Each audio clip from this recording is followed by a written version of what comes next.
पहले फूल पियत रही अब हाथ कर एक मिनट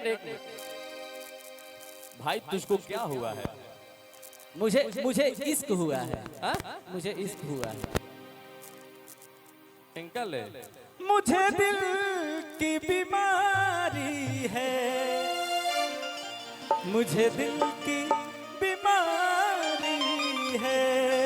सुन लो कि मैंने प्यार किया जो कहीं अरे और न पाओगे, एक दिन बाहों में फिर लौट के आओगे, एक दिन बाहों में फिर लौट के आओगे। ऐसे चक्कर में मत रहो।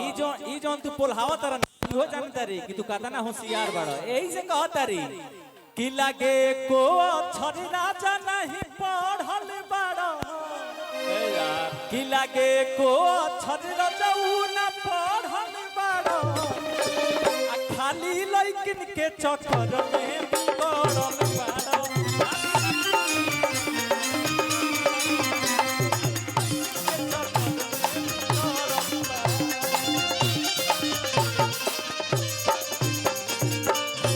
समझ में आया भाई?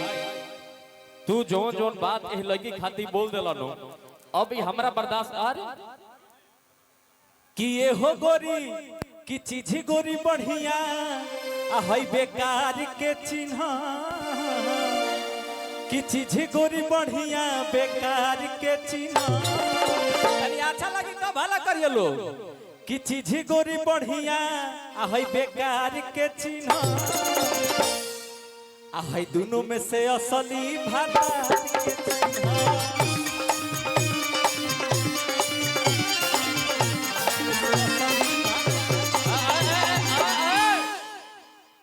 देखो हमर माथा मत गरम करो, ठीक बा? नहीं तो सुन लो,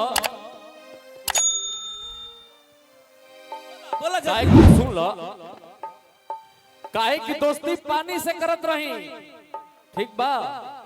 पानी से ना अब आग से होई भैया हो, कि दोस्ती पानी से ना अब आग से होई, अब प्यार दिल से ना अब दिमाग से होई, ठीक बा? काहे कि भाई यहाँ पे दिमाग ही चलाना पड़ता है, अभी मुझे समझ में आया। दिमाग लगइबन तो फेल हो जाई, आ लड़की के चक्कर में पड़बा तो अंकुश तारा जेल हो जाई। बुझा गई क्या भाई चपोत? आ देखो हमारे देने कितना सपोर्ट में लोग। अच्छा रुक राजा भैया, भाई देखा इस सब हमारे सपोर्ट में बालो सही कहता नहीं ना हो। हां रुक तार हम सपोर्ट तार बा, अच्छा बात बा। एगो रिकॉर्डिंग डांस कर लेते तो ओकरा बाद अब हम तारा पर चढ़ाई करत नहीं भाई। हमारा लगाओ वाले को रिकॉर्डिंग डांस लगाओ भाई जल्दी से। हमारा देने लोग किधर सपोर्ट लगाइए तो भाई। लोग पेड़ पर चढ़ल बा, अब का चाहिए? ई देखा हिला दे जियो। ठीक बा भाई। अच्छा एगो तनी रिकॉर्डिंग डांस कर के मगे तनी माहौल अपना कब्जा में ले लेते। अच्छा आइए भाई बजाइए गाना, और पल्लवी जी आप भी आ जाइए मंच तक।